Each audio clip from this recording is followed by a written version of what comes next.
तो चलिए अब हम एक क्वेश्चन सॉल्व करते हैं। इस क्वेश्चन में हमें एक फंक्शन दे रखा है cot x into log of sine x dx। इस फंक्शन का हमें इंटीग्रेशन करना है। तो चलिए अब हम स्टेप बाय स्टेप इसे देखते हैं कि इसका इंटीग्रेशन कैसे करते हैं।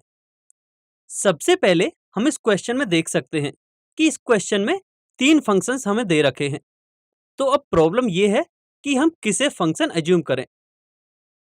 तो इस क्वेश्चन के अकॉर्डिंग fx या तो हमारा हो सकता है sin x, या हो सकता है हमारा cot x, या हो सकता है log ऑफ sin x। अब यदि हम फंक्शन sin x को एज्यूम करें तो उस केस में हमारा f डैश x हो जाएगा cos x के इक्वल।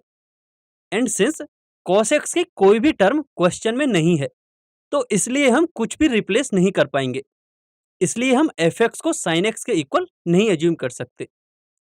अब यदि हम fx को cot x के इक्वल एज्यूम करते हैं तो उस केस में f डैश x मिलेगा हमें माइनस कोसेक स्क्वायर x।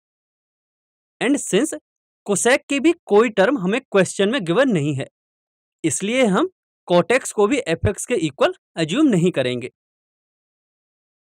अब यदि हम log ऑफ sin x को fx के इक्वल एज्यूम करते हैं तो उसके लिए f डैश x हम कुछ इस प्रकार निकाल सकते हैं, यानी कि log ऑफ sin x के लिए f डैश x हमें मिलेगा cot x के इक्वल। एंड cot x हमें क्वेश्चन में भी गिवन है, इसका मतलब हम fx log of sin x को एज्यूम करेंगे एंड इस केस में f dash x cot x के इक्वल हो जाएगा। अब हम फंक्शन fx को t के इक्वल एज्यूम करेंगे तो यहाँ t हमारा log ऑफ sin x के इक्वल हो जाएगा। अब अगली स्टेप के अकॉर्डिंग हम t को x के रेस्पेक्ट में डिफरेंशिएट करेंगे और इसको आगे रीअरेंज करके हम लिख सकते हैं dt is equal to cot x dx। अब हम इस क्वेश्चन में cot x dx को dt से सब्सटीट्यूट करेंगे and log of sin x को t से सब्सटीट्यूट करेंगे, जिससे हमारा यह क्वेश्चन कुछ इस तरह का हो जाएगा। एंड हमें अब फंक्शन मिला है t एंड हम t का इंटीग्रेशन करना जानते हैं। इसका इंटीग्रेशन हमें मिलेगा t square by 2 plus integration constant c।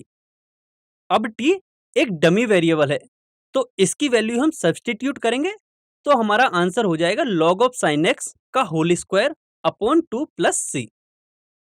I hope कि आपको ये समझ में आ गया होगा कि हम किसी भी क्वेश्चन में fx और f डैश x को कैसे एज्यूम करते हैं।